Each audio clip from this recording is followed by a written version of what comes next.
बच्चों, कोई भी रेलवे का पेपर हो, पुलिस का पेपर हो, सीजीएल का पेपर हो, सीएचएसएल का पेपर हो, सीपीओ का पेपर हो, सीडीएस का पेपर हो, कोई भी एग्जाम आज की दुनिया में अगर भारत में हो रहा है तो उससे एक क्वेश्चन आना है। एक क्वेश्चन, ना एक से कम ना एक से ज्यादा, एक से दो क्वेश्चन तक आते हैं। किसी किसी पेपर में 2 सवाल आते हैं, किसी किसी में एक से 2 क्वेश्चन तक हर पेपर में आना है। क्या आपको हमारी बात समझ में आ गई? ठीक है। अच्छा मेरे दोस्तों, अगर मैं कहूं तो इसमें मैं आपको 2 शीट्स करवाऊंगा मेरे प्यारे भाई, 2 शीट्स, ठीक है। और 125 से ज्यादा 125 प्लस क्वेश्चंस में आपको करवाऊंगा, ठीक है ना, कि चैप्टर बहुत ज्यादा बड़ा नहीं है। एक्चुअली पिछले 2-3 साल से एग्जामिनर ने क्या किया है कि अब वो सिंपल इंटरेस्ट के सवाल नहीं पूछता, वो कोशिश करता है कि एक ही सवाल में सिंपल इंटरेस्ट और कंपाउंड इंटरेस्ट दोनों का छोटा छोटा करके डाला जाए। पहले क्या होता था, सिंपल इंटरेस्ट का अलग क्वेश्चन पूछता था, कंपाउंड इंटरेस्ट का अलग क्वेश्चन पूछता था, ठीक है मेरे प्यारे भाई। लेकिन मेरे प्यारे भाई अब वो करता है कि कंपाउंड इंटरेस्ट और सिंपल इंटरेस्ट को मिक्स क्वेश्चन बनाता है, ठीक है। तो उसके लिए आपको डिटेल में दोनों अलग अलग पढ़ना होगा। तो सबसे पहले हम सिंपल इंटरेस्ट साधारण ब्याज पढ़ेंगे, ठीक है मेरे प्यारे भाई। ब्राइटनेस एकदम ठीक है भैया, क्या करना है ब्राइटनेस का है?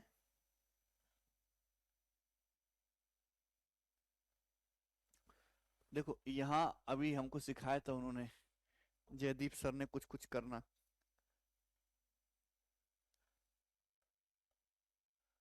अरे वाह, सही है भाई।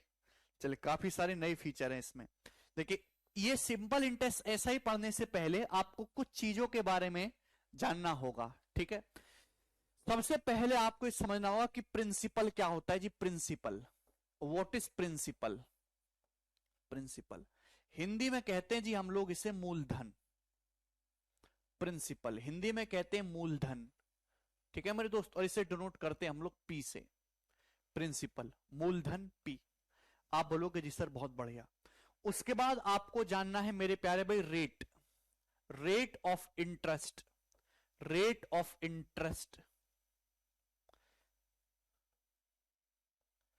हिंदी में इसको हम कहते हैं ब्याज की दर, ब्याज की दर, ब्याज की दर। सबसे पहले हम इसको डिनोट करते हैं आर परसेंट से, आर परसेंट से, ठीक है मेरे प्यारे भाई। आप बोलोगे जी सर कोई दिक्कत नहीं। उसके बाद दोस्तों हम लोग पढ़ेंगे टाइम, टाइम समय है मेरे दोस्तों, और इसको हम डिनोट करेंगे टी से। आप बोलोगे जी सर कोई दिक्कत नहीं। उसके बाद मेरे दोस्तों होता है अमाउंट, अमाउंट मिश्र धन, अमाउंट मिश्र धन, और मेरे दोस्तों हम इसको डिनोट करते हैं ए से। तो आपको पहले टर्मिनोलॉजी क्लियर करने की, प्रिंसिपल क्या होता है, अमाउंट क्या होता है, रेट ऑफ इंटरेस्ट क्या होता है भाई। सबसे पहले तो सारी कहानी जिसके इर्द गिर्द घूमती है ना, सारी कहानी जिसके इर्द गिर्द घूमती है वो चीज क्या है, रेट ऑफ इंटरेस्ट। जिस बच्चे ने रेट ऑफ इंटरेस्ट को ढंग से समझ लिया वो सिंपल इंटरेस्ट में भी झंडे गाड़ेगा, वो कंपाउंड इंटरेस्ट में भी झंडे गाड़ेगा। सारी की सारी जो कहानी है, सारा का सारा जो सार है, जिस टॉपिक का जो दिल है भैया मेरे दोस्तों, वो क्या है, वो है रेट ऑफ इंटरेस्ट। समझ में आया? आप बोलोगे जी सर समझ में आया। तो मैं आपको 1 बाय 1 समझाऊंगा। सपोज आप एक लाला जी के पास जाते हो और आपने लाला जी से बोला कि लाला जी हमें 10,000 रुपए उधार दे दो, लॉकडाउन लग गया, गरीबी है। तो आपने लाला जी से 10,000 रुपए उधार लिए। तो जो आपने पैसा उधार लिया या जो लाला जी ने पैसा उधार दिया वो होता है प्रिंसिपल। अब लाला जी कोई भी काम करते तो बिना मुनाफे के नहीं करते। लाला जी ने बोला कि 10,000 रुपए उधार लिया है तेने, मैं 10,000 से ज्यादा पैसे जो है लूंगा, ठीक है ना। आप बोलो जी सर कोई दिक्कत नहीं। अब आप 2-3 साल बाद लाला जी के पास पहुंचे और आपने लाला जी को 14,000 रुपए लौटाए। एग्जाम्पल ले रहा हूं मैं, आपने लाला जी से 10,000 रुपए उधार लिए, वो हुआ प्रिंसिपल। आप 3 साल बाद लाला जी के पास गए और लाला जी ने मेरे दोस्तों, आपने लाला जी को 14,000 रुपए लौटाए। तो आपने उधार 10,000 रुपए लिया था, आपने लाला जी को कितना पैसा चुकाया? चुकाया 14,000 रुपए। तो जो आपने पैसा चुकाया है वही है मेरे दोस्तों आपका अमाउंट या फिर मिश्र धन।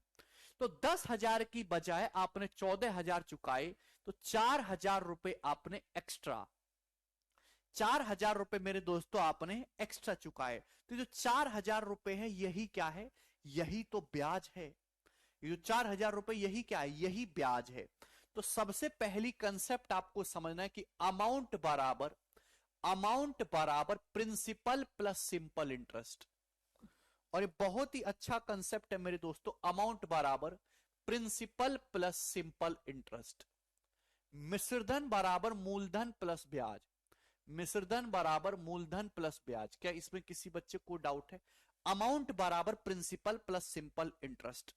क्लियर है? कोई दिक्कत नहीं, कोई परेशानी नहीं, बहुत बेसिक सी बात थी मेरे दोस्तों।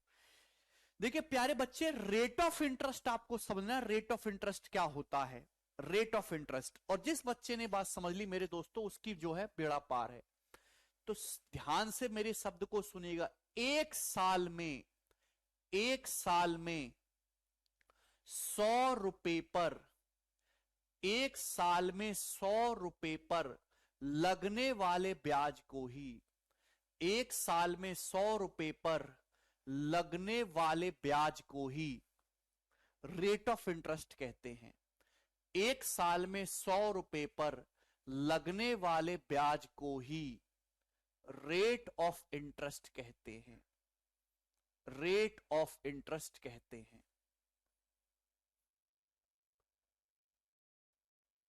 1 साल में 100 रुपए पर जितना ब्याज लगता है उसे ही हम लोग रेट ऑफ इंटरेस्ट कहते हैं। फिक्स है मेरे दोस्तों, 1 साल में 100 रुपए पर लगने वाले ब्याज को ही रेट ऑफ इंटरेस्ट कहते हैं। जब भी मैं रेट ऑफ इंटरेस्ट की बात करूंगा तो मेरे दोस्तों आप कहोगे सर 1 साल में 100 रुपए पर लगने वाले ब्याज को रेट ऑफ इंटरेस्ट कहते हैं। अगर सपोज, मेरी बात समझने की कोशिश करें ना, मेरी बात समझने की कोशिश करना, अगर पी रुपए के प्रिंसिपल पर, अगर पी रुपए के प्रिंसिपल पर 1 साल का जो ब्याज है, 1 साल का जो ब्याज है वो सिंपल इंटरेस्ट 1 है। 1 का मतलब 1 साल का सिंपल इंटरेस्ट। अगर पी रुपए पर 1 साल का ब्याज सिंपल इंटरेस्ट है तो आप मुझे बताओ 1 रुपए पर कितना होगा?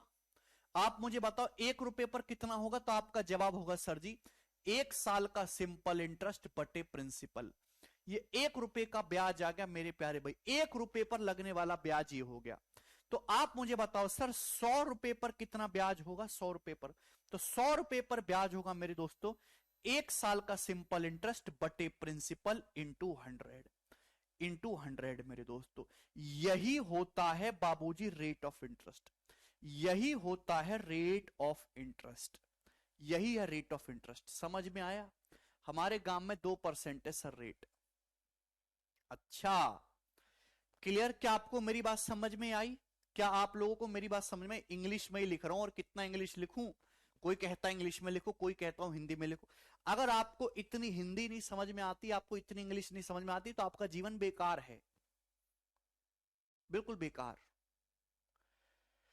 अगर मैं आपसे कहूं, अगर मैं दोस्तों आपसे कहता हूं कि आपने 15,000 रुपए पर, 15,000 रुपए पर, 15,000 रुपए पर अपने लाला जी को 3 साल में 6,000 रुपए का ब्याज दिया है, तो बताओ रेट ऑफ इंटरेस्ट क्या है? रेट ऑफ इंटरेस्ट क्या है? मैं आपसे कहता हूं, एग्जाम्पल है मैं आपके सामने। आपने 15,000 रुपए पर 3 साल में 6,000 रुपए ब्याज दिया, तो रेट ऑफ इंटरेस्ट क्या है, ब्याज की दर क्या है, करके बताइए।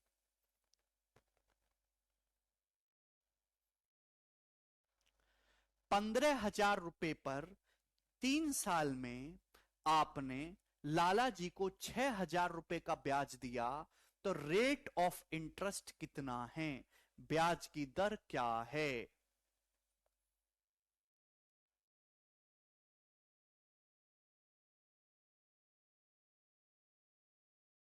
कर दी ना गड़बड़, कर दी ना गड़बड़ बेटा। यहीं से आपकी मूर्खता शुरू होती है। 15,000 रुपए पर 3 साल का ब्याज 6,000 है, तो आप मुझे बताओ 15,000 रुपए पर एक साल का ब्याज कितना लगा होगा? एक साल का, तो आपका जवाब होना चाहिए सर 2,000 रुपए। एक साल का ब्याज 2,000 रुपए होगा, ये 3 साल का था। 15,000 रुपए पर 3 साल में 6,000 रुपए ब्याज दिया है। ब्याज हर साल सेम होता है, सिंपल इंटरेस्ट हर साल सेम होता। अगर 3 साल का ब्याज 6,000 है तो एक साल का 2,000 होगा। 2,000 2,000 2,000 करके ही 3 साल में 6,000 ब्याज लगेगा। 15,000 रुपए पर एक साल का ब्याज ये है, तो 1 रुपए पर एक साल का ब्याज कितना है? 1 रुपए पर एक साल का ब्याज कितना है? तो आपका जवाब होगा सर जी 2,000 बटे 15,000।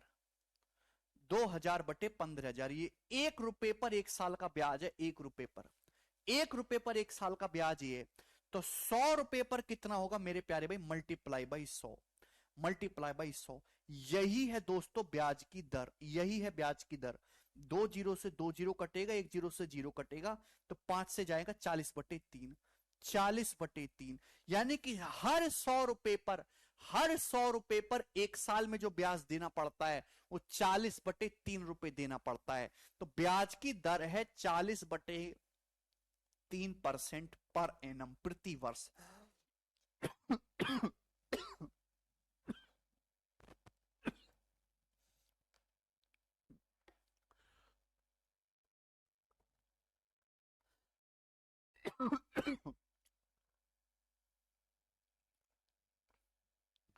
ब्याज की दर है 40/3% पर एनम। पर एनम का मतलब प्रति वर्ष।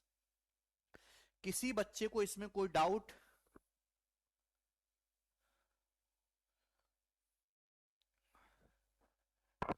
किसी बालक को इसमें कोई doubt? Rate of interest is 40/3% per annum. Clear? किसी को कोई समस्या? आप बोलोगे जी सर आपको इतना लिखने की जरूरत नहीं थी। है भाई, ये तो आपने बच्चों की तरह किया। आप ऐसे भी कह सकते थे, क्योंकि यहाँ डाटा बहुत आसान है कि 15,000 रुपए पर 6,000 रुपए ब्याज लगा है। 15,000 रुपए पर से 6,000 रुपए का ब्याज लगा है, तो कितना ब्याज लगा? 40%। 15,000 रुपए पर अगर ब्याज 6,000 रुपए लगा तो 15,000 का कितना परसेंट होता है? 6,000। क्या आपके दिमाग की मानसिक क्षमता इतना हुई है परसेंटेज पढ़ पढ़ के कि आप मुझे बता पाओ? अगर 15,000 रुपए पर 6,000 ब्याज लगा है तो 15,000 प्रिंसिपल, प्रिंसिपल का कितना परसेंट है? 6,000। तो आपका जवाब होगा सर जी 40%। 15,000 का 40% होता है सर 6,000। यानी कि आपने प्रिंसिपल का 40% ब्याज दिया। प्रिंसिपल का 40% ब्याज दिया, 40% है। आपने 3 साल में 40% ब्याज दिया, तो आपने एक साल में कितना ब्याज दिया? एक साल में। तो आपका जवाब होगा सर 40/3%। यही है रेट ऑफ इंटरेस्ट, यही है rate of interest. Per annum का मतलब प्रति वर्ष। समझ में आया? किसी बच्चे कोई डाउट? नहीं समझ में आया होगा आपको। अब देखिए, छोड़ो इसको, अब मैं कुछ नहीं कह सकता। समझने की कोशिश करिए। आपके सामने क्या लिखा है? एक साल में 100 रुपए पर लगने वाला ब्याज ही रेट ऑफ इंटरेस्ट होता है। The rate of interest imposed on 100 rupees in 1 year, the interest imposed on 100 rupees in 1 year is called rate of interest. अब प्यार से समझने की कोशिश करेगा मेरे दोस्तों। सपोज P रुपए के प्रिंसिपल पर, P रुपए के प्रिंसिपल पर, ठीक है ना,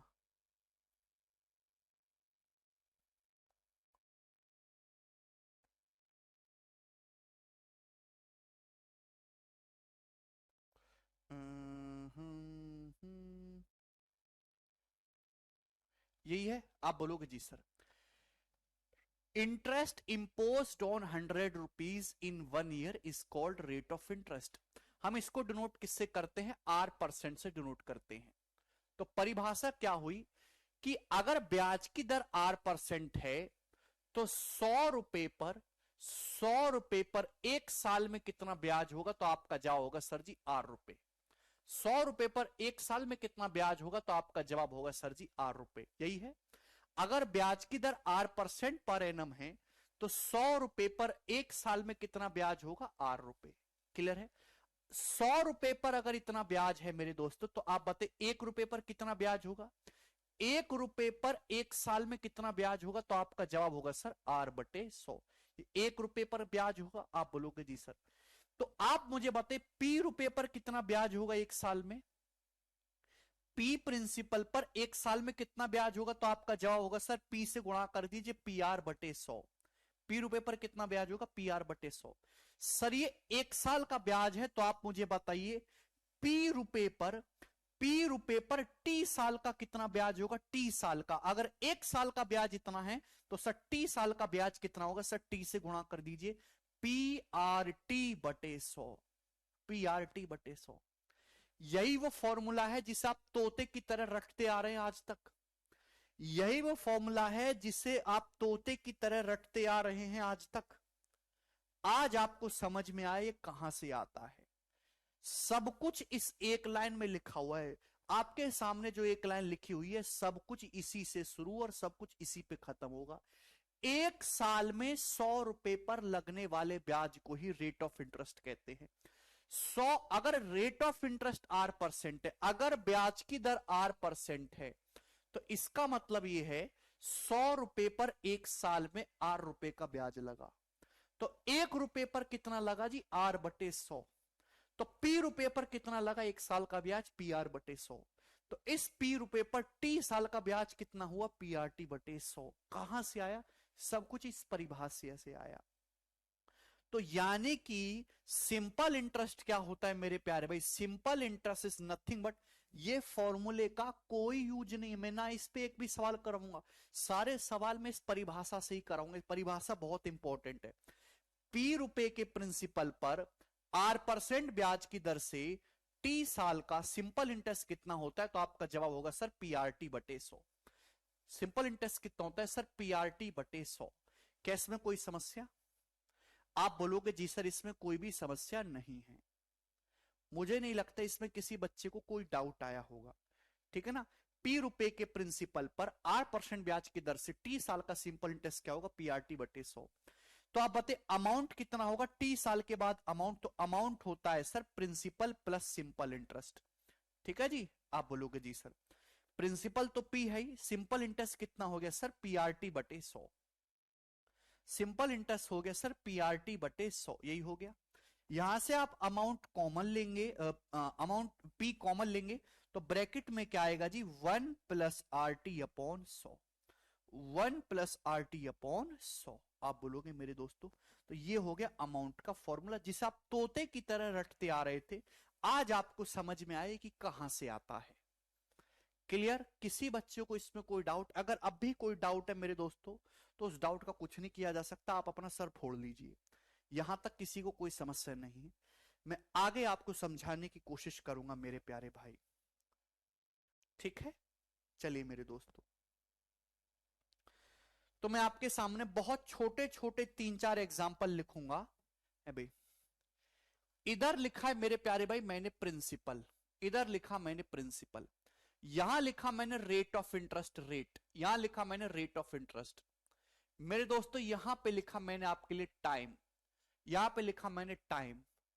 और दोस्तों ये हो गया जी आपका simple interest, simple interest, simple interest. और ये हो गया जी आपके सामने अमाउंट, ये हो गया जी आपके सामने अमाउंट। समझने की कोशिश करिएगा मेरे दोस्तों, रेट का मतलब R%, R%, R%। आपको यह बात समझनी है कि 100 रुपए पर 1 साल का ब्याज होता है R%। 1 साल का ब्याज, 100 रुपए पर 1 साल का ब्याज R% होता है। तो T साल का ब्याज कितना होगा? T साल का। तो आपका जवाब होगा सर R%T। कितना होगा? R% into T। क्या इसमें कोई परेशानी? आप बोलोगे नहीं सर इसमें एक भी रुपए की परेशानी नहीं है। क्लियर? कोई दिक्कत नहीं, कोई तकलीफ नहीं। देखिए मेरे दोस्तों, एग्जाम्पल लेते छोटा सा। भाई प्रिंसिपल हमेशा 100% होता है, प्रिंसिपल हमेशा 100%। हर चीज अपने आप पे 100% होती है, हर चीज अपने आप में 100% होती है। आप लाला जी के पास गए, आपने उनसे पैसा उधार लिया, तो जो पैसा उधार लिया जो प्रिंसिपल है वो 100% है। लाला जी बोले कि ब्याज लगेगा, आपने बोला सर ठीक है, कितना ब्याज लगेगा? तो लाला जी ने बोला 13% का ब्याज लगेगा। यानी कि हर 100 रुपए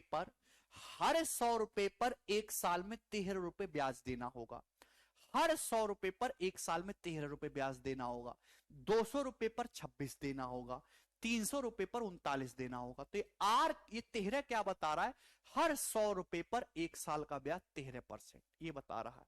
आप बोलोगे जी सर, आपने बोला लाला जी से कि लाला जी मैं आपको 4 साल में पैसा चुकाऊंगा, मैं एग्जांपल ले लूं 4 साल में पैसा चुकाऊंगा, तो आप बताइए आपको लाला जी को कितना पैसा लौटाना पड़ेगा? सॉरी, लाला जी को आपको कितना ब्याज देना पड़ेगा? आप बताओ मेरे भाई। सिंपल इंटरेस्ट हर साल बराबर बराबर होता है, क्योंकि रेट ऑफ इंटरेस्ट हर साल सेम है। यहां पे मेरे प्यारे भाई, अगर पहले साल ब्याज 13% है तो दूसरे साल भी 13%, तीसरे साल भी 13%, चौथे साल भी ब्याज 13%। 4 साल में आप पैसा लौटाओगे तो 4 साल में कुल कितना ब्याज हो जाएगा? तो आपका जवाब होगा सर 13% गुणा 4। तो आपको समझ में आया कि 4 साल में एक साल का ब्याज R% है, तो टी साल का कितना होगा? Multiply by T. समझ में? यानी कि मेरे दोस्तों एक साल में 13%, तो 4 साल में कितना ब्याज हो जाएगा? 52%, 52%। Any problem? आप बोलोगे नहीं सर, एक भी रुपया की तकलीफ नहीं, बिल्कुल टकाटक समझ में आ रहा है। 52%। आपने 100% उधार लिया, 52% ब्याज हो गया, तो आप कितना पैसा लाला जी को चुकाओगे? अमाउंट कितना होगा? तो हर कोई जानता है कि अमाउंट बराबर प्रिंसिपल प्लस सिंपल इंटरेस्ट। 100% तो आपको प्रिंसिपल चुकाना है, 52% आपको ब्याज चुकाना है, तो आप लाला जी को पैसा दोगे 152%, 152%। तो आंसर होगा जी 152%। समझ में आया?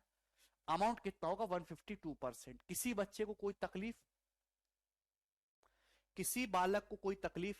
सपोज अगर आपने लाला जी से 30,000 रुपए उधार लिए, 30,000 रुपए, आप बोलोगे जी सर 30,000 रुपए आपने लाला जी से उधार लिए, प्रिंसिपल है, तो आपको लाला जी को कितना पैसा चुकाना होगा? अमाउंट कितना चुकाना होगा?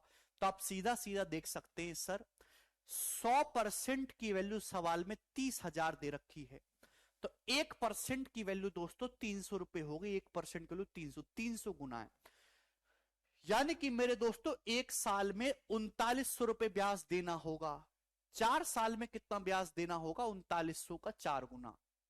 क्लियर मेरे प्यार भाई? तो ये कितना हो जाएगा मेरे दोस्तों? आपका 120 और 2700 है, 3900 हो जाएगा, 160 और 4, 156। ठीक है मेरे दोस्त? आप बोलोगे जी सर कोई तकलीफ नहीं। तो आप बताओ अमाउंट कितना देना होगा? तो आपका जवाब होगा सर ये अमाउंट भी 300 गुना हो जाएगा, 300 टाइम्स। तो 150 का 300 गुना 45,000, 2 का 300 गुना 600, तो 45,600 रुपए मेरे प्यारे भाई आपको चुकाना होगा। 445600। क्लियर है? मुझे लगता है कि हमारे सभी बच्चों को यह बात आसानी से समझ में आ गई। तो आपको रेट ऑफ इंटरेस्ट की अहमियत समझ में आई? क्या हमने कोई फॉर्मूला लगाया यहां पे सॉल्व करने के लिए? नहीं, कोई फॉर्मूला लगाया नहीं। आपको केवल सिंपल कंसेप्ट यूज करना कि एक साल का ब्याज 13% है, तो 4 साल का ब्याज कितना होगा? 52%। प्रिंसिपल कितना है? 100%। अमाउंट हो जाएगा 152%। 100% प्रिंसिपल के लिए 30,000 दे रखी है, 300 गुना। तो मेरे प्यारे भाई 152% की वैल्यू हो जाएगी जी 45,600 रुपए। ठीक है? कोई प्रॉब्लम, कोई समस्या? यहां पे डाटा बहुत ही, परसेंटेज बहुत ही सिंपल थी मेरे प्यारे भाई। अगर सपोज मैं रेट ऑफ इंटरेस्ट को थोड़ा सा टिपिकल करके दूं, सपोज मैं रेट ऑफ इंटरेस्ट को कर देता हूं जी 18.33%। सपोज मैं रेट ऑफ इंटरेस्ट को 18.33% कर देता हूं, 18.33% पर एनम, प्रति वर्ष। पर एनम, ये जो मैं शॉर्ट में पीए लिखता हूं ना, इसका मतलब होता पर एनम, हिंदी में प्रति वर्ष। प्रति वर्ष मतलब एक साल का। कुमार 100% करो 30,000 है तो 300 गुना है ना, तो बुद्धि में क्यों नहीं आता? अब बेटा अगर यहां रेट ऑफ इंटरेस्ट हो गया टिपिकल, ये सिंपल था तो इजी हो गया। जब रेट ऑफ इंटरेस्ट आसान है तो हम 100% मान के करेंगे। मैं परसेंटेज में देखिए, सिंपल इंटरेस्ट कंपाउंड इंटरेस्ट कोई नया टॉपिक नहीं है, इट्स प्योर परसेंटेज। जिस बच्चे का परसेंटेज मजबूत है उसको सिंपल इंटरेस्ट कंपाउंड इंटरेस्ट समझ में आएगा। जिसको परसेंटेज और रेशियो ही नहीं आता उसको ये टॉपिक समझ में नहीं आने वाला। इस टॉपिक में ना तो कोई फॉर्मूला बताऊंगा, कुछ भी नहीं बताऊंगा, केवल प्योर परसेंटेज है। It's pure percentage. परसेंटेज आपका मजबूत है, टॉपिक आपका मजबूत होगा। मैंने परसेंटेज में कम से कम सैकड़ों बार ये बात बोल दी कि अगर डाटा आसान है तो 100 मान के करिए, और अगर डाटा डिफिकल्ट है तो परसेंटेज को पहले फ्रैक्शन में कन्वर्ट करो और फ्रैक्शन से सॉल्व करके करिए। फ्रैक्शन में अब यहां 18.33% है। टाइम ले लेता हूं भैया मैं, जो सपोज जो है टाइम ले लिया मैंने यहां से 5 जो है 3 साल का टाइम कितना मान लिया, सपोज मैंने यहां पे 3 साल। अब समझने की कोशिश करेगा मेरे प्यारे भाई, अगर रेट 18.33% है, 18.33% ये रेट ऑफ इंटरेस्ट है, तो इसकी फ्रैक्शन वैल्यू क्या होगी? 10% 1/10, 8.33% 1/12, 10% 1/10, 8.33% 1/12, तो एलसीएम आएगा 60। तो 10 छिंग 60, 12 पंजे 60, तो 6 5 11, तो इसकी फ्रैक्शन वैल्यू ही 11/60, 11/60। तो 18.33% की फ्रैक्शन वैल्यू 11/60 है, 11/60। जो फ्रैक्शन का डिनोमिनेटर है वही काम की चीज है, जो डिनोमिनेटर वही काम की चीज है। क्या मतलब है मेरे दोस्तों? इसका मतलब ये होता है कि 60 रुपए अगर मैं प्रिंसिपल को 60 मानता हूं तो 60 रुपए का 18.33% ही 11 होता है। 60 का 18.33% ही 11 रुपए होता है। अगर ब्याज की दर 18.33% पर एनम है तो इस बात का मतलब यह हुआ कि एक साल में 60 रुपए पर 11 रुपए ब्याज मिलता है। एक साल में 60 रुपए पर 11 रुपए ब्याज मिलता है, ये इस बात का मतलब है। आपकी बुद्धि में आया कि नहीं आया?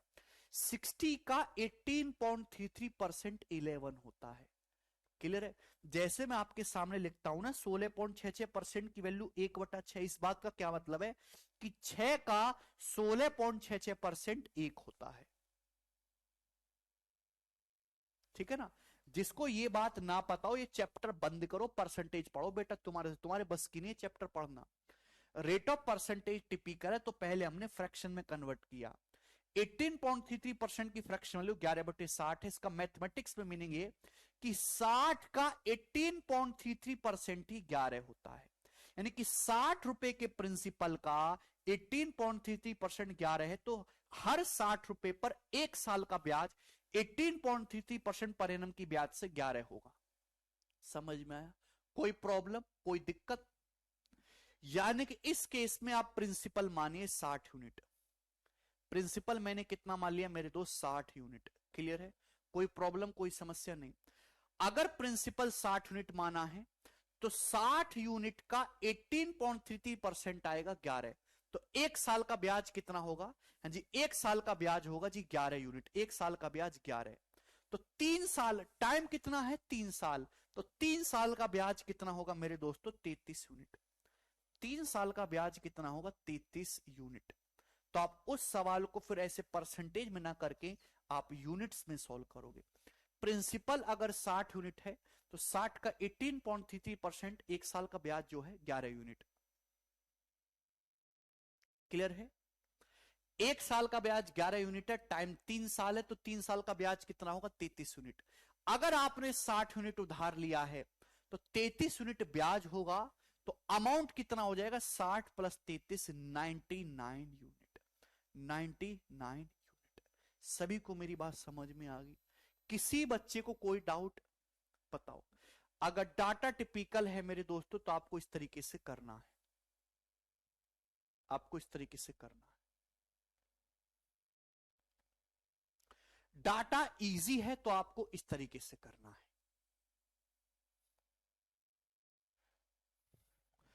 दोनों बातों में कोई भी फर्क नहीं है। सर 93 आएगा, सॉरी 93 आएगा। अब मैं इसको, वेरी गुड, देखा सीख रहा हूं मैं। गोपाल सर कह रहे थे कि बैंक वाला जो बोर्ड है अपना पुराना वाला, उस पर तो इतनी प्रैक्टिस है कि मैं ऐसे सीधा खड़ा होकर भी कलर चेंज कर देता हूं। ऐसा है क्या?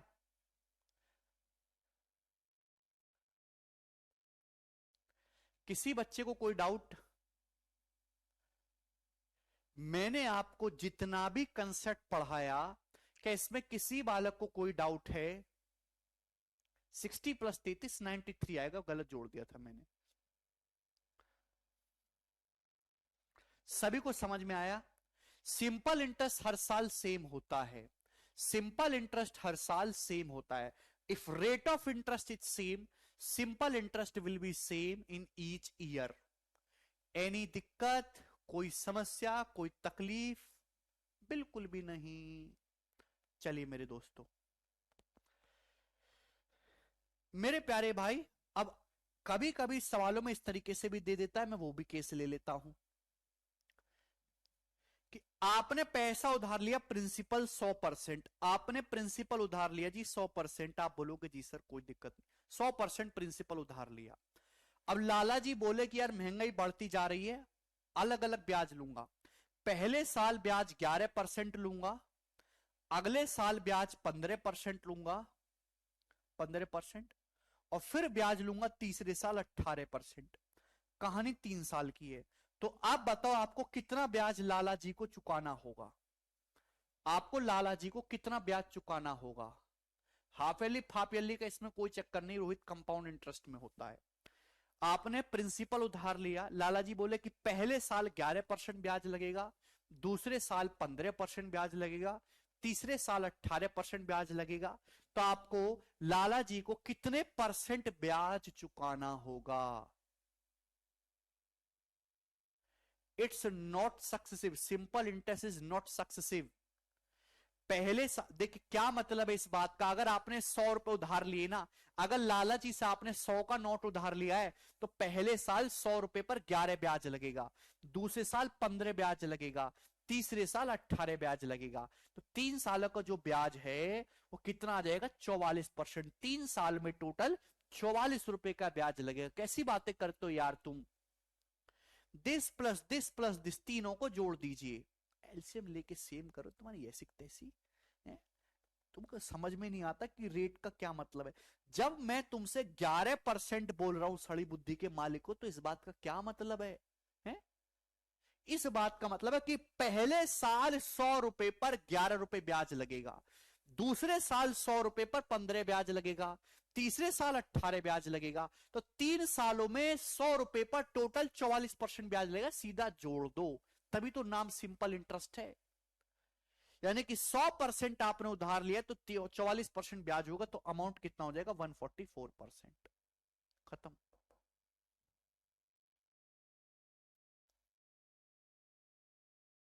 कैसी बात करते हो यार आप लोग?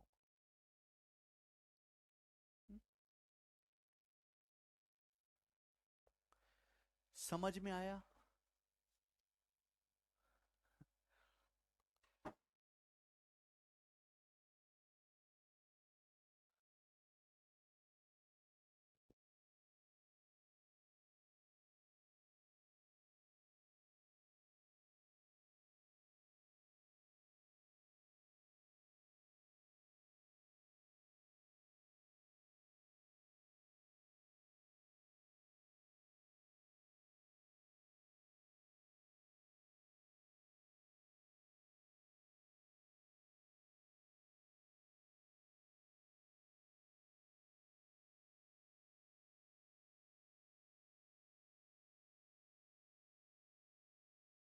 बोर्ड एकदम सही है सर, ये वाला है। लगवा दो सर, लगवा दो। ठीक है भाई। चलो, अब आप मुझे सवाल करके बताओ इसी पे। क्वेश्चन नंबर 1 सबसे बेसिक है, ये बताइए जी।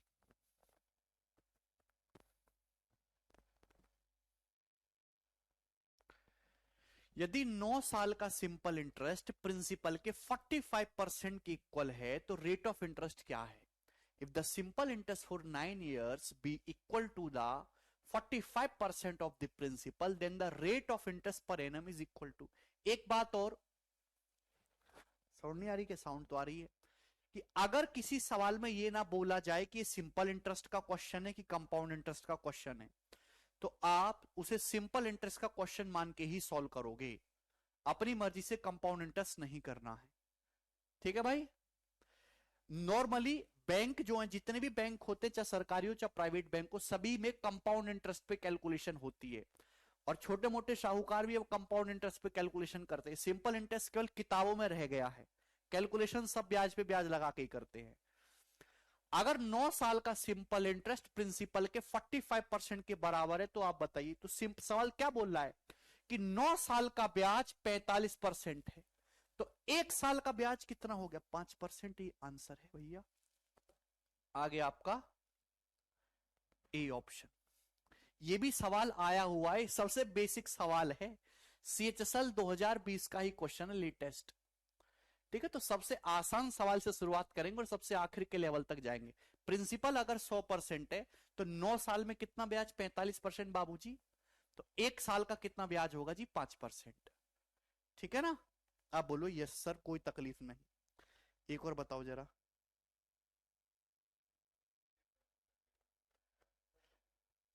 हाँ, एक बात और कि मोबाइल पे तो आप देख ही रहे हो, ये आपके एंड्रॉयड फोन पे जो हमारी कैरबिल एप्लीकेशन है, इसका अब वेब वर्जन भी आ गया। मतलब आप अब आप लैपटॉप पर भी क्लास देख पाओगे।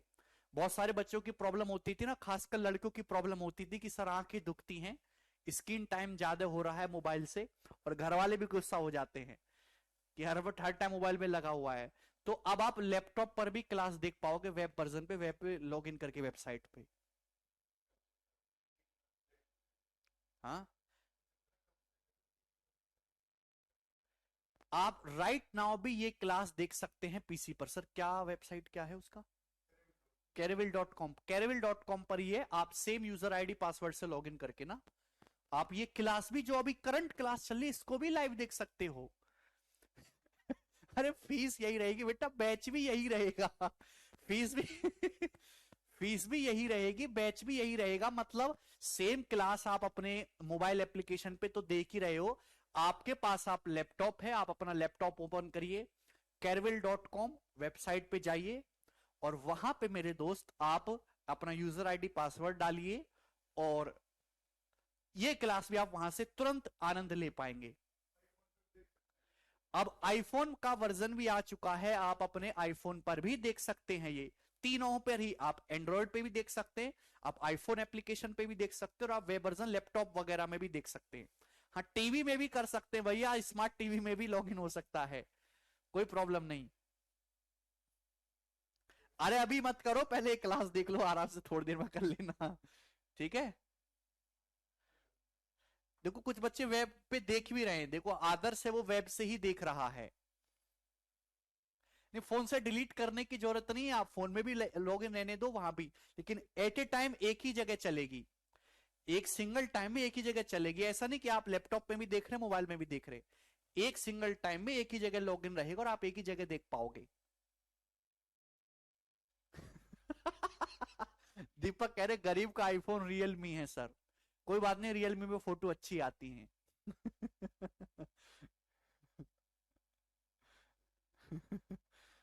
अरे अब तो खुश हो यार तुम लोग।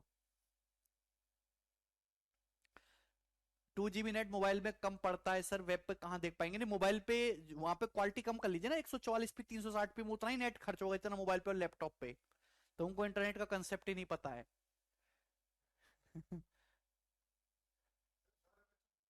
हाँ हाँ बिल्कुल।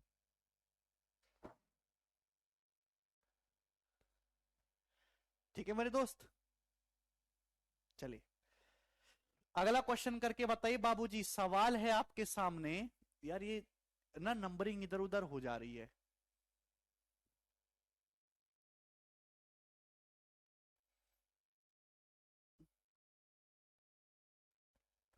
नंबरिंग इधर उधर हो जा रही है जी, सवाल हमारा खो जा रहा है।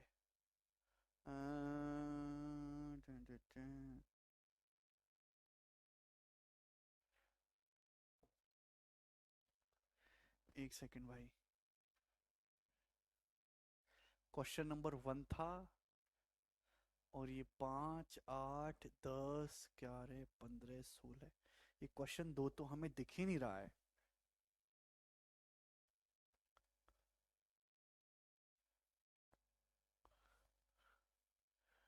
टाइम कितना हुआ है पहले? रिचार्ज महंगे हो गए तो भैया वो तो अंबानी जी से बात करिए ना, इसमें हम क्या कर सकते हैं यार। हमें भी बहुत महंगा हो गया रिचार्ज।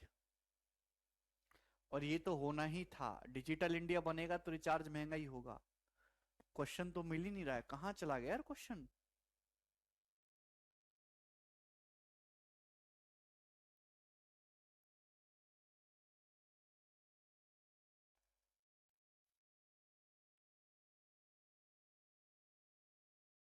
सवाल ही नहीं है।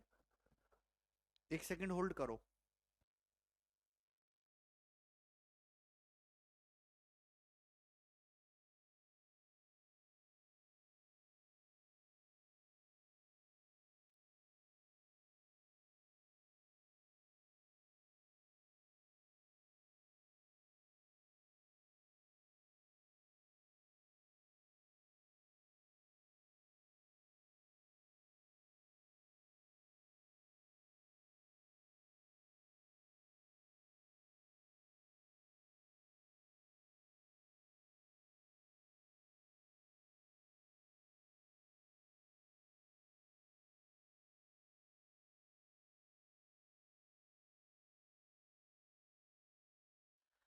थर्ड रो में है, थर्ड रो में कहाँ पे है? ये 9वां है, 11वां है, 12वां है।